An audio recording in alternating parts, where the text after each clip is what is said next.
Hello everyone, आप सभी का एक नई और कमाल की अपडेट के साथ स्वागत है। मैं हूं आपके साथ आशीष सर। अगर आप सरकारी नौकरी का सपना देख रहे हैं तो बहुत जल्दी आपका ये सपना साकार होने वाला है।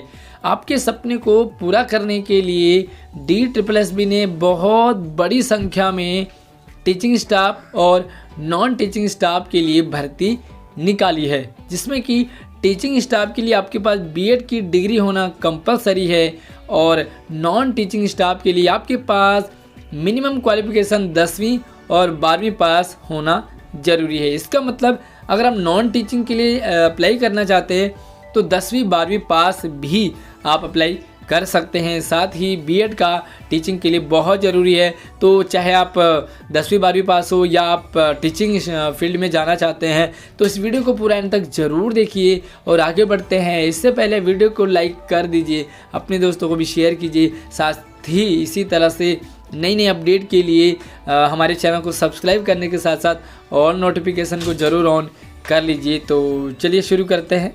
तो इनके लिए जो हमारे LG साहब हैं दिल्ली के, उन्होंने इसे हरी झंडी दे दी है और जल्दी ही ये पूरी विज्ञप्ति है जहाँ कि आप इसे पढ़ सकते हैं अच्छे से।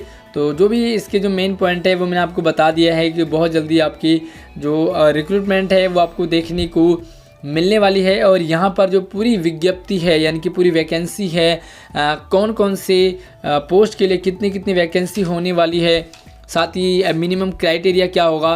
तो देखो सबसे पहले यहाँ पर देखो पोस्ट नेम है यानी कि कौन कौन से पोस्ट हैं। उसके बाद यहाँ पर मिनिमम एलिजिबिलिटी रिक्वायरमेंट यानी कि कम से कम आपके पास उस पोस्ट के लिए कौन सी डिग्री होना ज़रूरी है। उसके बाद ये कौन से डिपार्टमेंट में ये आपके लिए भर्ती निकलने वाली है। और साथ ही यहाँ पर जो जनरल के लिए, OBC के लिए, EWS, SC ST टोटल यानी कि कितनी वैकेंसी है, एक्स सर्विसमैन यानी कि सभी का एक सीरियल वाइज यहाँ पर दिया हुआ है कि किस पोस्ट के लिए कितनी वैकेंसी है और किस कैटेगरी के लिए है। तो इसी के रिगार्डिंग सबसे पहले अगर हम बात करते हैं तो ये है जूनियर इंजीनियर यानी कि सिविल में अगर आप अपना करियर बनाना चाहते हैं तो इसके लिए आपके पास diploma in civil engineering from a recognize institute यानी कि किसी इंस्टीट्यूट से आपके पास सिविल इंजीनियरिंग का डिप्लोमा होना कंपलसरी है।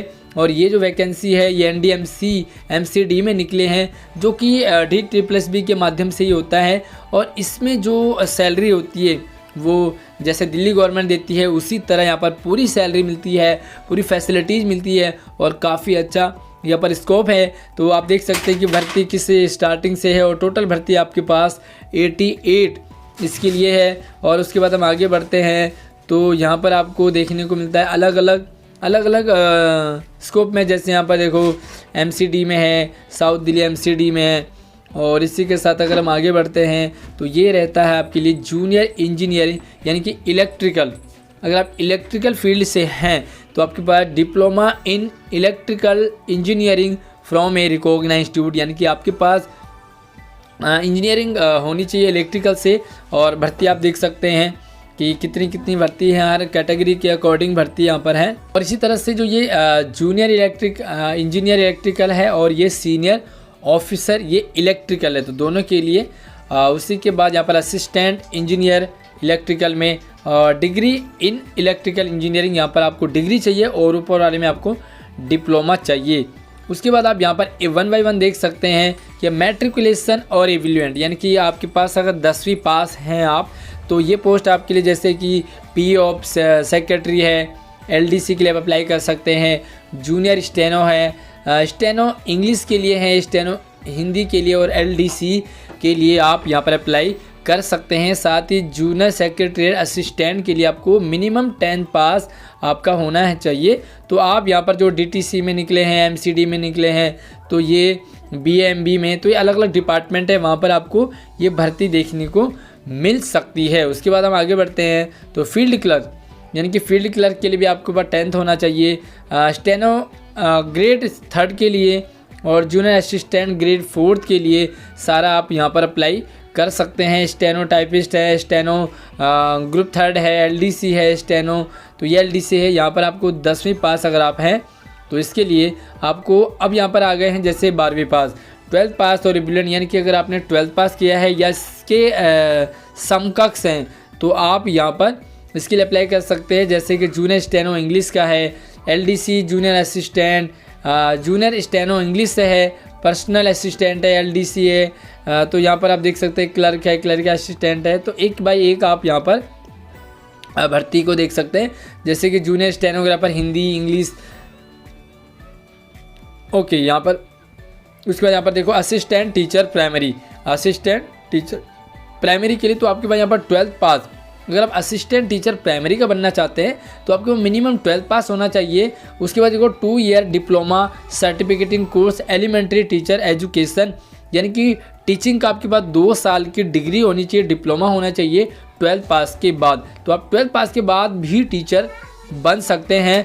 और उसी के साथ ही यहाँ पर देखो बेसिक ट्रेनिंग होनी चाहिए आपके पास, जो भी टीचिंग से रिलेटेड अगर आपके पास सर्टिफिकेट है, डिग्री है, डिप्लोमा है, तो आप इसे ज़रूर अप्लाई कर सकते हैं। और ये MCD में निकले, देखो टीचर प्राइमरी के हैं तो ये MCD में निकले, SDMC में भी निकले, तो अलग अलग नॉर्थ में निकले, यानी कि है दिल्ली गवर्नमेंट में, लेकिन कुछ MCD में निकलते हैं जो कि प्राइमरी तक स्कूल होते हैं। उसके बाद यहाँ पर देखो ड्राफ्ट्समैन, अगर आप ड्राफ्ट्समैन सिविल से हैं तो आप यहाँ पर अप्लाई कर सकते हैं। इसके लिए देखो मैट्रिकुलेशन यानी कि 10th पास होना चाहिए, साथ ही 2 ईयर डिप्लोमा इन ड्राफ्ट्समैनशिप, तो आपके पास ड्राफ्ट्समैन का 2 साल का डिप्लोमा होना चाहिए। तो आप लेफ्ट साइड में देख सकते हैं, यहाँ पर थोड़ा सा ब्लर जरूर है बट यहाँ पे आप क्लियरली देख सकते हैं। और साथ ही यहाँ पर आप भर्ती देख सकते हैं कि किसकी कितनी है। उसके बाद देखो यहाँ पर मैट्रिकुलेशन और इक्विवेलेंट यानी कि 10वीं पास है तो आप स्टोर कीपर के लिए अप्लाई कर सकते हैं, स्टोर सुपरवाइज़र के लिए भी आप अप्लाई कर सकते हैं, साथ ही ड्राइवर के लिए LMB, यहाँ पर जो किस तरह की आप गाड़ी चला सकते हैं, ड्राइविंग कर सकते हैं, मैट्रिकुलेशन और इक्विवेलेंट। तो यहाँ पर काफ़ी सारे जो है ये सिर्फ मेल के लिए, तो यहाँ पर आप ध्यान रखें कि जो ड्राइविंग के लिए वो सिर्फ मेल पर्सन ही अप्लाई कर सकते हैं और बाकी सारे मेल और फीमेल दोनों कर सकते हैं। उसके बाद देखो लैब टेक्नीशियन, अगर आप लैब टेक्नीशियन हैं तो आपके मैट्रिकुलेशन होना चाहिए और 2 साल का डिप्लोमा होना चाहिए MLT फ्रॉम रिकॉग्नाइज्ड इंस्टीट्यूट, यानी कि आपके पास आप लैब असिस्टेंट टेक्नीशियन बन सकते हैं, लेकिन आपके पास 10th पास के बाद 2 साल का डिप्लोमा होना चाहिए।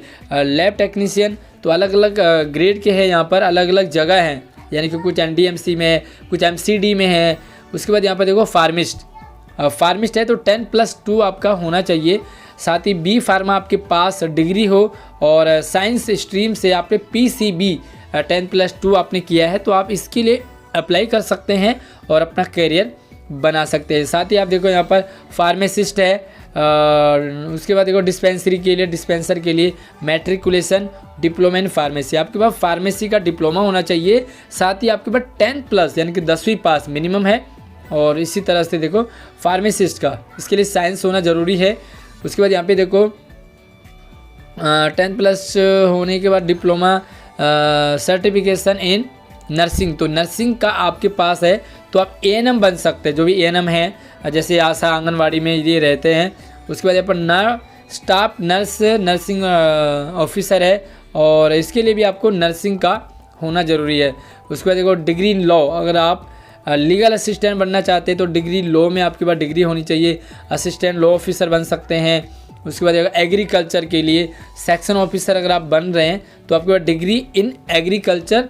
उसके बाद यहाँ पर देखो अब आ गया हमारे पास टीचिंग स्टाफ के लिए, तो लेक्चर इन हिंदी, अगर आप लेक्चरर बनना चाहते हैं हिंदी के, यानी कि PGT हिंदी, साथ ही PGT Hindi male, PGT Hindi female के लिए तो आपके पोस्ट ग्रेजुएट आपका होना कंपलसरी है। उसके बाद लेक्चरर इंग्लिश के लिए PGT हिस्ट्री मेल और PGT फीमेल के लिए आपके पास, और ये तो आपको पता ही है किस तरह की आपके पास डिग्री है। आप वैकेंसी देख सकते हैं कि कितनी है। लेक्चरर इन पोल साइंस तो आप मेल और फीमेल दोनों के लिए है, साथ ही पोस्ट ग्रेजुएट आपका होना कंपलसरी है। और इसी के साथ देखो PGT इकोनॉमिक्स है और लेक्चरर इकोनॉमिक्स के लिए आप यहाँ पर निकलने वाली है। PGT इकोनॉमिक्स फीमेल के लिए लेक्चरर जियोग्राफी है, PGT जियोग्राफी मेल है, PGT जियोग्राफी फीमेल है। लेक्चरर मैथ्स तो मैथ्स के लिए फ़ीमेल और मेल दोनों हैं। उसके बाद PGT economics male female, lecturer physics के लिए भी मेल फीमेल दोनों के लिए है। लेक्चरर केमिस्ट मेल फीमेल दोनों, और लेक्चरर बायोलॉजी के लिए भी आप मेल और फीमेल दोनों के लिए यहाँ पर वैकेंसी हैं। जल्दी निकलने वाली है। लेक्चरर सोशियोलॉजी, पीजीटी सोशियोलॉजी, दोनों मेल फीमेल के लिए हैं। और होम साइंस में अगर आप करियर बनाना चाहते हैं अपना, तो यहाँ पर पोस्ट ग्रेजुएशन आपका होम साइंस में होना कंपलसरी है। पीजीटी होम साइंस फीमेल और मेल। और लेक्चरर फिजिकल एजुकेशन, अगर आप फिजिकल एजुकेशन टीचर बनना चाहते हैं पीजीटी में मेल फीमेल। उसके बाद देखो हेड कलर, तो हेड कलर के लिए आपको यहाँ पर डिग्री थोड़ी सी चेंज हो जाती है, bachelor in under graduate degree होनी चाहिए। इसके लिए आप असिस्टेंट ऑफिसर, आप सेक्शन ऑफिसर बन सकते हैं। उसके बाद यहाँ पर देखो असिस्टेंट इंजीनियर सिविल के लिए, तो ये आप डिग्री आप यहाँ पर देख सकते हैं। डिप्लोमा किस किस चीज़ के लिए चाहिए। और अगर आपको किसी भी चीज़ के लिए डाउट रहता है तो आप कमेंट जरूर कर सकते हैं। इसी तरह से टीजीटी के लिए आ चुके हैं इंग्लिश, तो यहाँ पे आपको पता है कि भाई बीएड की डिग्री आपके पास कंपलसरी होनी चाहिए और बैचलर डिग्री आपके पास होना कंपलसरी है। टीजीटी इंग्लिश के लिए देखो मेल और फीमेल दोनों का है। उसके बाद यहाँ पर टीजीटी मैथ का मेल और फीमेल है। साथ ही सोशल साइंस मेल और फीमेल के लिए तो आप भर्ती देख सकते हैं। साथ ही natural science, physical natural science male female दोनों। संस्कृत के लिए भी यहाँ पर मेल फीमेल के दोनों के निकले हुए हैं। उर्दू के हैं, साथ ही पंजाबी है, मेल फीमेल दोनों हैं सभी में। टीजीटी हिंदी मेल फीमेल है। लैब टेक्नीशियन के लिए, उसके बाद यहाँ पर 12th पास के लिए आ गए हैं। आपके पास हायर सेकेंडरी आपके पास होनी चाहिए। ड्राइवर आप अगर बन रहे हैं तो। और ये जो सारे हैं ये दिल्ली गवर्नमेंट के अंदर मतलब डीओई में निकल रहे हैं। साथ ही ड्राइंग टीचर का यहाँ पर देखो मैट्रिक पास होना चाहिए। अगर आप ड्राइंग टीचर बन रहे हैं तो मिनिमम आपके पास मैट्रिक पास और 2 साल का आपके पास जो डिप्लोमा होना चाहिए, तो आप इसके लिए अप्लाई कर सकते हैं। तो आई होप आपको काफ़ी सारे खुशखबरी मिली होगी आपको जॉब से रिगार्डिंग। अगर आप करियर बनाना चाहते हैं दिल्ली गवर्नमेंट में तो ज़रूर आप अप्लाई कीजिए। और किसी भी अगर आपको कोई भी समझ ना आया हो, किसी भी पार्टिकुलर पोस्ट के लिए आपको कुछ भी डाउट हो तो मुझे कमेंट कर सकते हैं। और इस वीडियो को लाइक करके शेयर करें। साथ ही नई अपडेट आपके लिए मैं लाता रहता हूँ, तो चैनल को सब्सक्राइब करने के साथ साथ और नोटिफिकेशन को ज़रूर ऑन कर लीजिए। नई अपडेट के साथ मिलते हैं, तब तक आप अपना ख्याल रखिए। जय हिंद।